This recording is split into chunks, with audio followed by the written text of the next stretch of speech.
Hi, my name is Prashanth, and I am originally from India. I moved to Brisbane, moved to Australia like 5 years ago, and I made Australia my home. I'm currently living in Brisbane.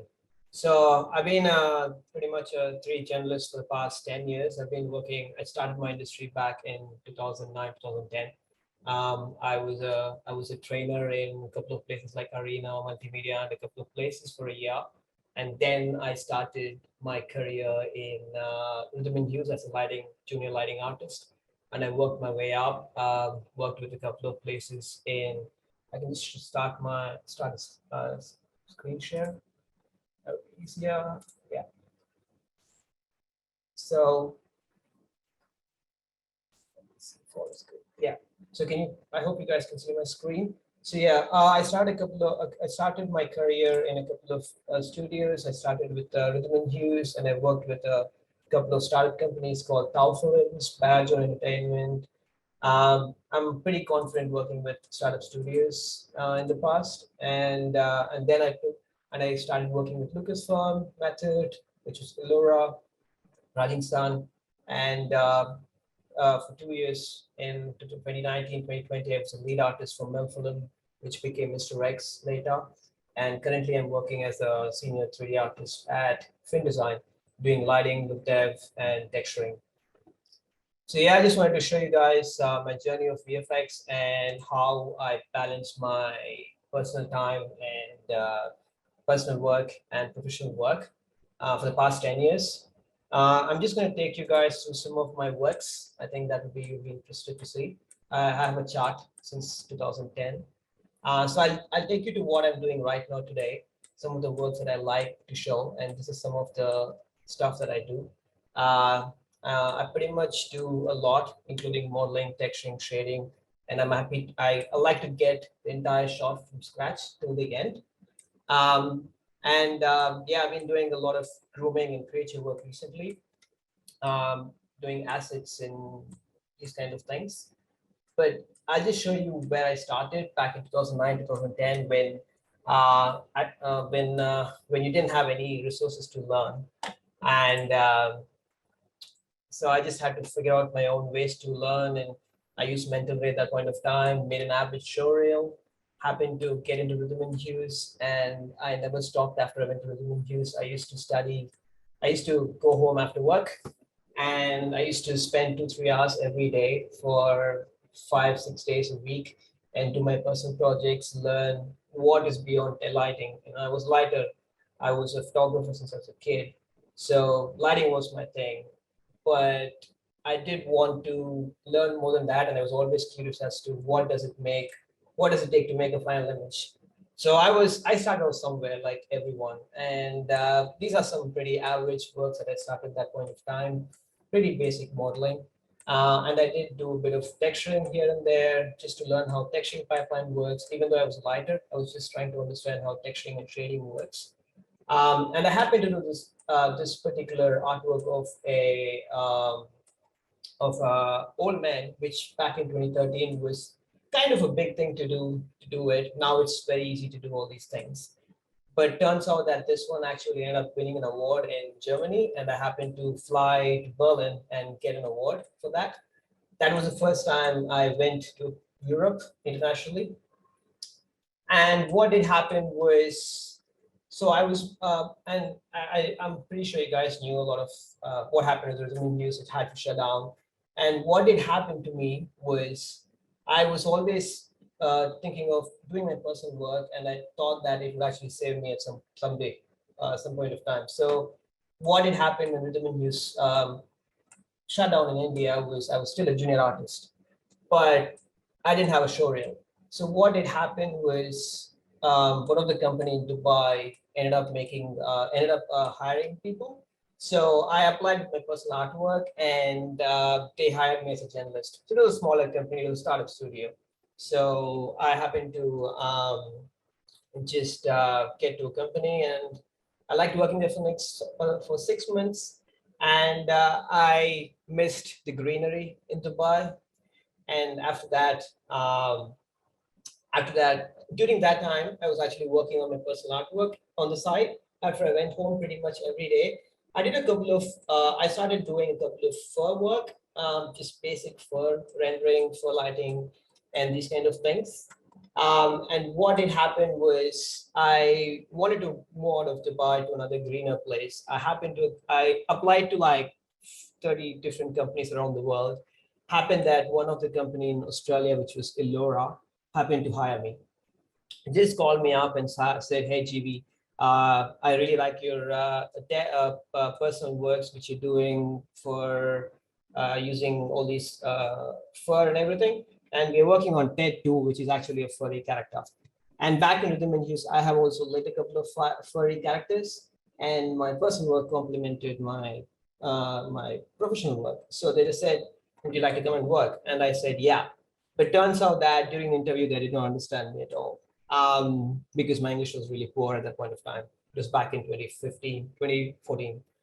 And but the way I got in was, it was really funny because what did help was the recruiter messaged me and said that, "Look, you spoke a lot in the interview, but I just couldn't understand half of the things because of the bad phone connection and your fast-paced accent.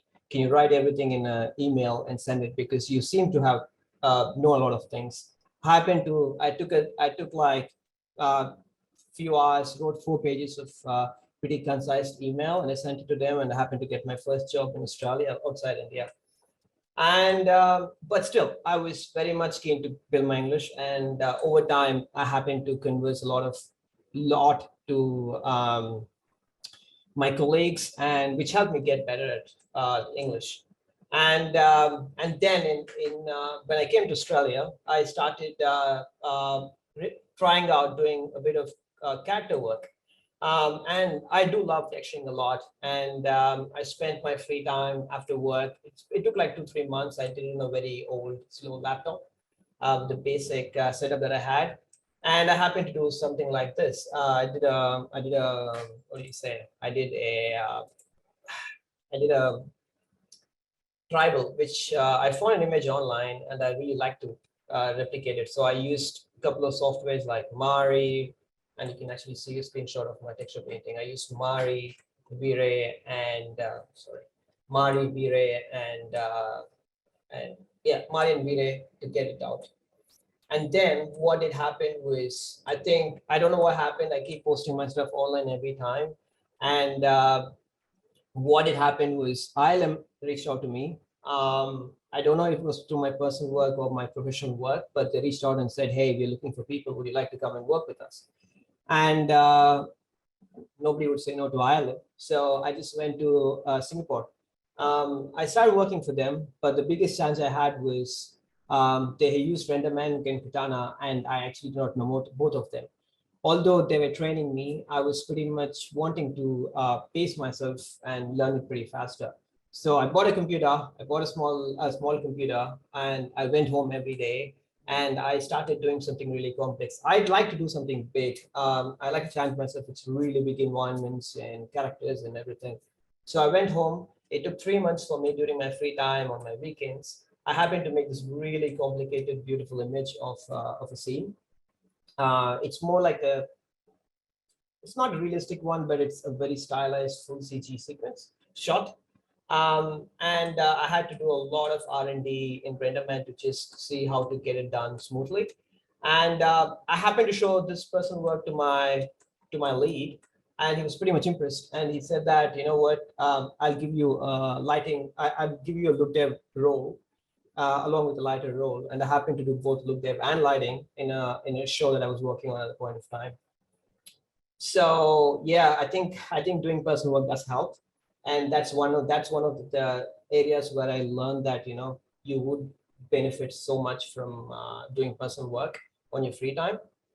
And I think this image was the golden ticket for a lot of things. It got me better roles in Ireland. 2009. Let me go back again. All right. So this is what I did after my college time. I never just wanted to stick with my college curriculum and the one that I teach in my institute. So I always wanted to go home and learn and see what I can do. A lot of people actually told me, if you want to be a writer, just be a writer, don't be anything else. And on the back of my head, I said, okay, but on the back of my head, I always wanted to learn something, and I wanted to be more than just a lighting artist. So I used to go home and I used to go learn lighting, look there. Even though if it was average back in 2009, 2010, we didn't have much learning materials online. It was just Google trying to find out some tutorial to do something. So I just learned certain things, and I happened to do something on the side, and ended up just making certain a showreel with a couple of pieces of modeling, texturing, and shading. And what did happen was I sent 3 versions of my showreel to Rhythm and Hues, and on the third time I was quite lucky. They called me and said that, hey, would you like to come and work with us? We've been watching your works, and you've been growing a bit on every showreel. So nobody says no to Rhythm and Hues. So I just said yes, I would love to work with them because it's been my dream company. And I worked there for 3 years. And while I was working, I was also curious because I had some really good seniors and supervisors that I worked with, and they happened to teach me how to do better, get better at modeling and texturing. So I took a couple of mentorship from them, and I kept asking them, I kept bugging them every day, and kept learning stuff from them. And I did a few things like, these are not awesome, but at least something to learn what's happening on behind the hood. And at the end of after 2 or 3 years of learning, I happened to make this character. It's a smoking human man. And what did happen was this. Back in the days, it's a very hard thing to do. Nowadays, it's super easy to do it, and even I can spot mistakes in this one. But back in the days, it's been a bit of a hard thing to do. And this one actually ended up winning an award in Germany, and amongst 450 competitors around 65 countries. And I happened to go to Germany, and I got the award for it. And this was one of the article in the magazine back in the days called 3D World. And then what did happen was, you guys will be knowing about Rhythm and Hues, it just went shut down. And during that time, I was quite a junior artist, and it's very hard to get a job, and it was a bit of a rough time in the industry. So I always believed that doing some personal work would actually get me through the line, and it would help me. And it did happen that I was applied to a company in Dubai called Parajo Entertainment, which is a startup company. And I showed them all these works, and they said, okay, we'll give you a role of a journalist, a mid-level journalist, so that you can do modeling, texturing, and lighting. It was a bit of a mid-quality full CG movie. So I just signed up for it, and I worked there for 6 months. And I didn't miss the greenery, and I wanted to work elsewhere, and I chose to work either in Australia and Canada.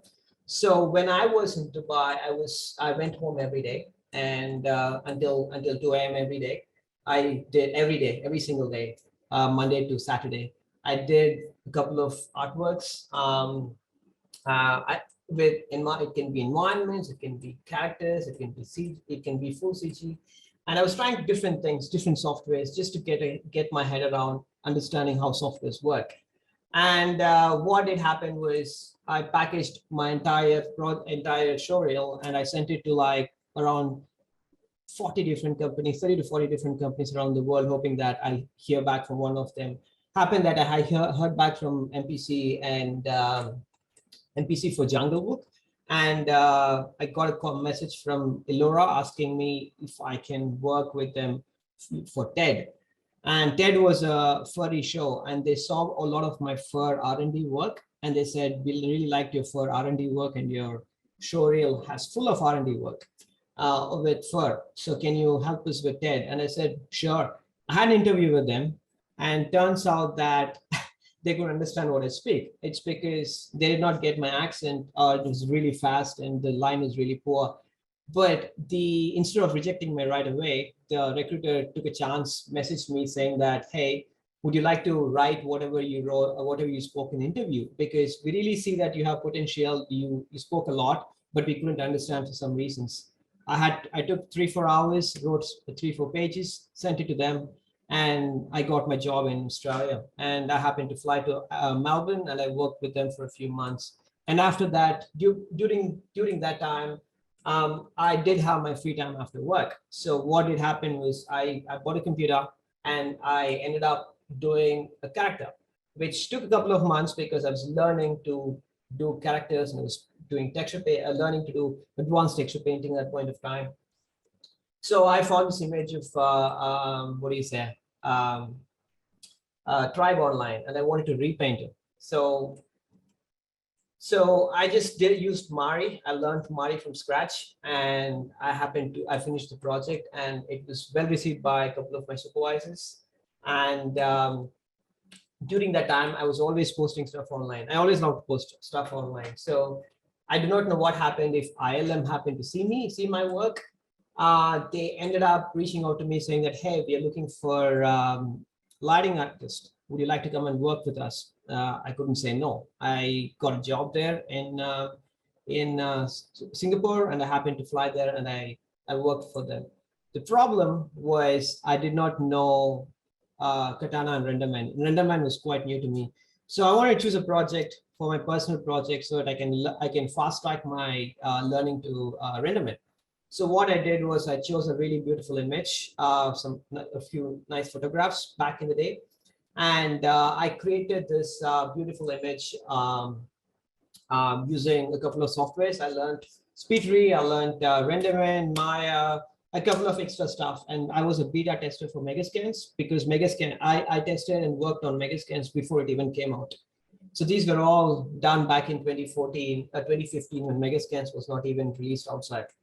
So what did happen was I started posting this online just as usual. And my previous old recruiter who hired me in Melbourne, she wrote to me and said, hey, the supervisor really liked your forest, and we're working on Jumanji, and we have an exactly similar environment to light. Would you come and light for us? And I said, and she said, we'll give you a long-term role for 3-4 years, and we'll offer you permanent residency. And I was like, I couldn't say no, because I always dreamt of getting a residency either in Canada or Australia. So that was my golden ticket. This image was my golden ticket. So I would not forget this one image that got me to a better place. After a year of me working in Lucasfilm, I had to quit my job because I chose to move to Australia. And I came to Australia, and ever since I'm here. But I did not stop. And when I came here, I wanted to try out hard surface texturing and shading. So I purchased this model, and I wanted to learn substance. So I picked up a very complicated asset and a very detailed character, and I went to do texturing and shading in Redshift because Redshift was new to me at that point of time. So this was a new project done in completely new render engine and everything. So, and then I did a couple of R&D on the same render engines with different things. And I also ended up wanting to try a bit of full CG stuff. So I purchased this character, this guy, and which is basically a reflection of mine. And and I tried to put him in different scenarios. So this was a scene where I'm like, well, I was really stressed out with a lot of work, and I wanted to go for a vacation. So I just made an image of me near the beach amongst beautiful rocks. And this was an image where he's just feeling bored, and he was just sitting and using his mobile. This was just done over a weekend. Like I just pick up time over the weekend. In 48 hours, I smash it through. And I like to time myself. I want to see how fast I can finish something. And when it comes to lighting, I really like to challenge myself. Even this, I'm a gamer, so this is basically a persona of mine. I took up like a 48-hour challenge. I like to take 48-hour challenges a lot. So 48 or 72-hour challenges. So this was done in under 48 hours from scratch. I just placed him, staged him. I got a few assets from TurboSquid, And I started lighting and shading them, and I finished it in 2 days over the weekend. And some other projects, like this was all like another weekend project. This was another weekend project where I did the lighting and shading for it. And then in 2019, I wanted to start telling stories. I wanted to start telling stories about myself. So this was a story of mine when I started missing home. I created an image of myself just missing home and looking through the window of a bus, being homesick. And this was an image of me because I love dogs. I always wanted to see myself playing with the dog, and it's a beautiful sunset image where this is basically me wanting to be playing with the dog. So I created myself playing with the dog in a beautiful render image. And then this is an image where before I did this image, I had to show the world that this is my dog. This one image is very special to me because this was the day I lost my push bike because somebody stole it from me. So I felt really bad, and I wanted to tell a story about how I feel. And I made an image of me feeling really sad. And this one was just a bit of an R&D where, I was making this really interesting character. So yeah, I've been doing a couple of these things over the time, and I've also been focusing a lot. I've been a fine artist, so I've been focusing a lot on in 2020. I've been focusing a lot on crafting my fine art skills, my painting on oil painting styles. So I spent a lot of my time in 2020 just crafting my, just crafting my skill when it comes to art and values. These are some of the artworks. I used to spend time in the bus. How I used to spend time was I used to sit in the bus. I have a 1 hour travel to work. I take my iPad and I sit and draw. I draw for 1 hour. And by the end of the day, I'm actually done with the portrait. So these were all really rough portraits, if you can say. They're not very finished ones. They're like rough sketches. Some are actually my friends. This guy, and this guy is my friend. So yeah, and then some of these are like color value studies that I like to always do. And in 2021, I started venturing into fully on Houdini because I've been a big time Houdini fanboy. So I started doing a lot of creature work, texturing, shading, grooming, and a bit of modeling. Some of the characters have been modeled by me. Some have been purchased from the internet. But most of the time, all the grooms are done by me. So I've been spending all the time learning different things on my own. And it has actually helped me so much in my career every single time. You go to work, I am able to take better decisions rather than asking somebody to say, hey, can you fix it for me? I'm happy to fix it for myself most of the time. And if I can't, I'm still able to reach out to other people and ask what does it take to fix it, rather than just pushing it away to another guy and asking him to fix. And it takes a lot of time to get back. So I did buy a lot of time in production by just learning how to do personal work. And yeah, this is what I've been doing at the end of last year. I've been doing pretty serious, pretty much complicated characters. And this year I have started doing more complicated characters. This is inspired from Lion King. I did a groom of Simba, a lion cub, and I started putting him in a couple of scenes. And yeah, so I want to show you how I manage my time. Do you guys have any questions before I go further?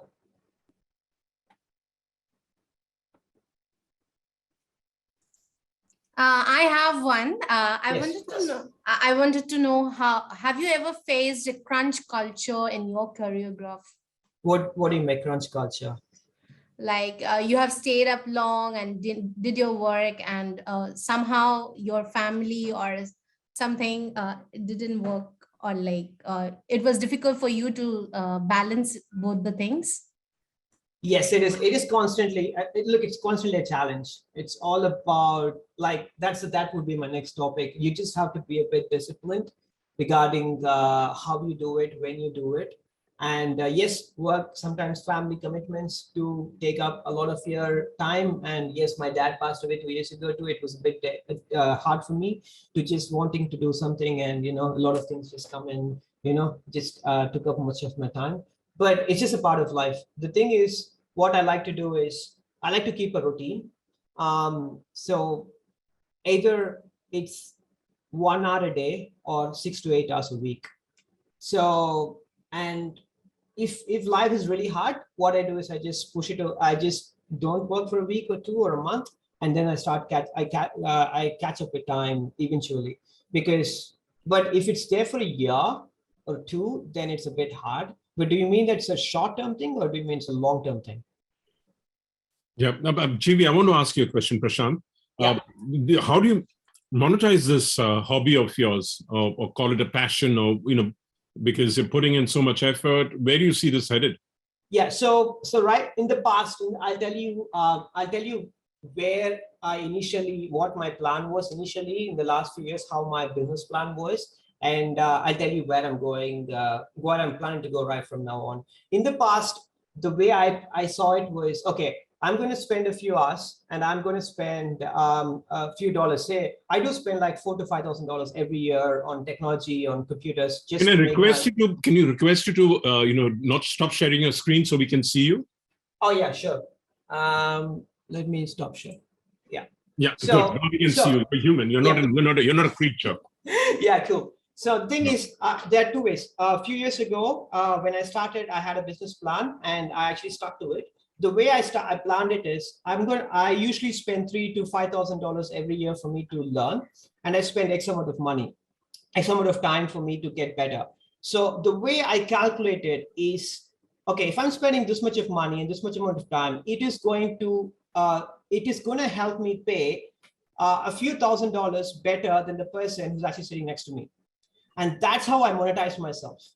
And that's how I saw myself, because if I thought that if I invest on myself and if I invest money on technology that will get me a better artist, I will be ending up getting paid a lot more than what I would be paid if I had a skill set which is less than what it would be if I didn't learn something. Okay, there's a gentleman called Brian Gwen who's a fan of yours. Yeah, and he's got probably you know him. Do you know him? No. Okay, so he says, which are the software you use to manage internal projects? And second, what's your go-to method or approach to learning new software? Yeah, cool. So the softwares that I use for managing internal projects is, right now I'm a big time Houdini fanboy. So I use Houdini. I use Houdini for most of the work, most of the grunt of the work, because I'm more of a visual artist, so I don't need to do animation or anything. So I use Houdini, and I use rendering engines with Arnold or 3Delight. I've been using 3Delight and Arnold a lot nowadays, and I've been staying away from other engines. Not that I don't like it, but it's just getting too complicated if I have too many stuff installed on my machine and I have to buy it. So you're not much an open source guy. I'm not much an open source guy. The reason why I don't want to do open source is because I want to be flexible with the companies that I work with. Because if there are open source software which I can see they have huge potential, I keep seeing amazing work that is coming from other people. But what if I do really good in that, and then if I don't know Maya or Houdini, right? Nobody's going to hire me at the end, right? So I'm not going to get my money, right? So I can't get my paid or whatever it is. So that's the reason why I don't do it. Okay. And when it comes, yeah, tell me. Yeah, the question on method to learning. Yeah, that's the next one. So because I'm a senior artist, the thing is, what does happen is you need to learn precision. There are two ways to learn a software. I tell people there are two ways to learn a software: just learning the tools, or learning the ways, learning the tool, the ways for you to get it done as precise as possible, right? You see a lot of people doing R&Ds online, like they experiment a tool, they say, I know this, I know that. But the question is, what does it take, or do you have the skill set, or do you have the knowledge, or whatever it takes to get something looking as perfect as possible. If you make a human, do you have the skill set to do that? If you make an ape, do you have the skill set to do that? So what I approach is I go hard and fast and really extreme. I pick up a software, say if I want to learn Houdini or whatever it is, I learn the basics, but when I learn the basics, I try to put my leg on a 10 step, which is quite dangerous sometimes. People ask you not to do it, but it kind of works out for me most of the time because I like to take the pain. I'm quite a resilient guy. I know if I take the 10 steps from the first step, it is very hard, you will fall down, but I'm willing to fall down and I'm willing to spend the time. So I choose the most hardest thing that I can do, and I'll figure out ways to do it. I approach friends or colleagues or my previous bosses. And that's my way of learning new software, trying to do something complicated. Okay, you're all of 33, right? Is the hat, which helps you to be taken seriously, the cap that you wear? Yeah. It allows you to be taken more seriously by people who you work with and by possible, get new work, because it makes you look older. No, because I'm not having a lot of hair. I've lost a lot of hair working too much. I've lost a lot of hair working too hard. So yeah, unfortunately. Is that a byproduct of living the way you do? Yes, but you have to sacrifice something, right? So you didn't mind sacrificing your hair. So just give me a second. Great stuff. And like Poonam asked you earlier, work-life balance is very crucial, especially when you're doing what you're doing. Yes, I hope you manage to find it consistently, because when you have a new software, I think people get so engrossed that they forget the work-life balance. It's very hard, I can tell you. That's the reason why, like I generally spend only 2 to 3 hours a day. At least, maximum 2 or 3 hours a day after work, when I learn, and I make it consistent for I've been consistently doing it for 8 years. So I'm not let go of it because it's very hard. Like, for example, how hard is it to actually pick up a book and start studying today? We all did well in our school, right? But once you lose a habit, it's very hard to get back. So I like to keep it consistent. Either it can be art on computer or just art on fine art. So I'm a fine artist as well. And I do support when I say people, what makes you a better artist, I would also say that, focusing on fine art is one thing. If I don't give you any tools, if I don't give you any softwares are nowadays, it's very easy to learn a software, right? But it's very hard to be an artist. It's very hard to know what it takes to make an image look as perfect as possible. And if you can learn that, irrespective of what software you have, you can get it done. So that takes an immense amount of effort. Learning a software, learning a tool takes 10 minutes or sometimes just an hour or two, right? But if I tell you, just make a face look as perfect as possible, you have to sit there. There's no running away from it. And it's like being a pianist, right? You can't learn piano 10 minutes a day. You have to spend 2 to 3 hours a day. And your brain, VFX is VFX is work for some people. But for me, it's art.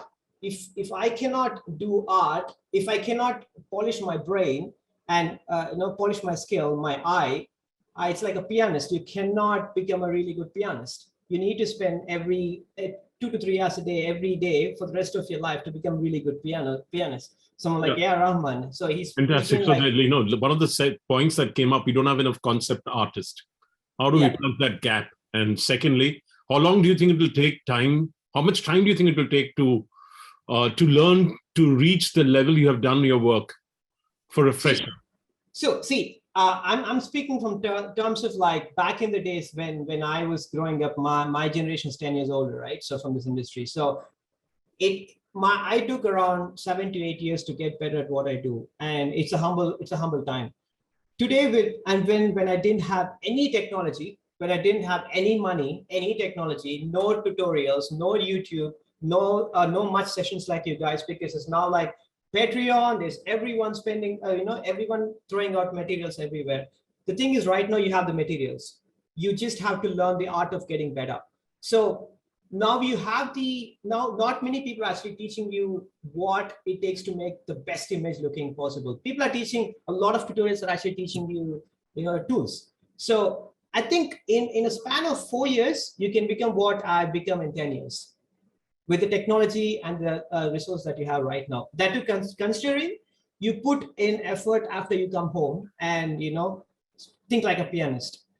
Because work can only teach you so much, because you're working for somebody else, and you're just focused to a technology that is at work with their own workflows. There are a million ways to approach certain things. Like when you work in 10 different studios, I work with 15 different studios, and each studio approaches a problem in a different way, right? So when you learn your personal work, that's the only way for you to experiment. What does happen if I use this software to get this thing done? What if I use, for example, Blender to get this thing done? What if I use Maya to get this thing done? What if I have to use Houdini to get this thing done? That curiosity will help you learn different ways to get it done. And that's what actually helps you grow in industry more faster than, just being very rigid to one way of working, one software. I do not know about it. I'm a guy who's happy to experiment and learn more. Yeah, that question was from Kanik Raj. I'm going to ask you basically we're going to request you your 5 favorite pieces of work that you've created. Just showcase 5 of them. So let me just reshare. Not something that you've shown earlier. I hope you didn't show your favorite pieces of work earlier. I think I showed, but let me. I don't know if everybody followed it, but let me show you again. There's a lot in this. So my first piece of artwork would be My first piece of artwork would be this one. Are you guys seeing the screen with some thumbnails? Yes, we can see it. Yeah. So this one was a golden ticket for me to get my first award. Eventually, that would be my favorite image because it gave me a lot of fame, reputation, award, and my experience flying to Germany. That's my favorite image. And my second favorite image would be this one, because a lot of people loved it at that point of time. The detail that, even though you can make better image today than this, and I can even make a better image than this today, but because I spent so much of my blood and effort to get this thing done. And I've never done, if you look at any of the images before, I've never done anything like this. So when I do a really good image at the start, I feel really good about it, and that became my favorite image. The fourth image is this third image. Third, not the fourth, the third. The third image. This is the golden ticket. This is the reason why I'm here today, talking to you from Australia. So this is my golden ticket, right? And this is one of my favorite all-time. Number one would be this. The fourth one would be this. So the thing is, this one was something that I saw myself a few years ago when I did it. And I now have a dog. And actually, I don't know, I should have shared a picture of myself with a similar lighting, similar pose. Sorry, this was the pose. With a similar pose and similar backlit image. I saw my dream. I sketched it on a 3D in 3D, and that dream exactly came true. So this is my fourth best favorite image. And my fifth one is this monkey. Because the reason why this monkey is because even though this needs a lot of improvement, definitely, when I did this first, I was surprised that I could actually push myself further. And this was the first image before I did any of these fur projects. So this was the first project that I took up, and I said, okay, fine, you know what? I'm able to do grooming well. I really need to push myself. So all these images that I liked are actually my milestones. Fantastic. So there's the last question before you wrap up. Yeah. Which is the software which is easiest, 3D software which is easiest to learn and fastest to learn? It's Maya. Maya is the easiest. To start with, learn Maya. That's the easiest. I think Blender and all those things are easier too. But again, like I spoke earlier, are you ready for the industry? Because nowadays, when you had the previous panelists, they said that we actually don't have people. We do not have the time and stuff like that. So when you get into a company, you learn Blender or any other thing, you get into a company and people don't have the time to teach you, you'll fall. So it's easier to learn Maya because there are n number of tutorials. Let me cancel stop share. So there are n number of tutorials online. You just Google Maya, you get whatever you want. And it's the most easiest to get around. There are harder softwares like Houdini, but that take years of learning, and you have to sit there forever. You have to sacrifice your life basically for the software. But Maya is one of the easiest software. Fantastic. It's 1 o'clock in Australia, right? Where you are? No, it's not 1 o'clock. It's 11:15. 11:15. But it's time for you. Today's Wednesday, so you won't be going out for your beer right now. No, I don't drink beer though. That's one of my efficiency. That would be one of my thing where when you say how are you balancing time, I don't like to drink alcohol, and I like to be sober and active and attentive, and that's what gains. I like to gain every 1 hour that I get. So I don't want to be the guy who's hungover and sleeps on a Saturday morning. I want to get up at 4 o'clock and do my artwork. That's just me. The Aussies, I don't think the Aussies like you too much because they love that fear. Some people don't like me, but they just got used to me. Fantastic. Thank you. It's been a pleasure chatting with you. All right. I'll keep on wearing the hat. Keep losing more hair. Yes, I will. And keep getting more creative. Keep giving us better images, and let's keep in touch. Thank you very much. All right. Cool. Thank you. Thanks, GV. Bye.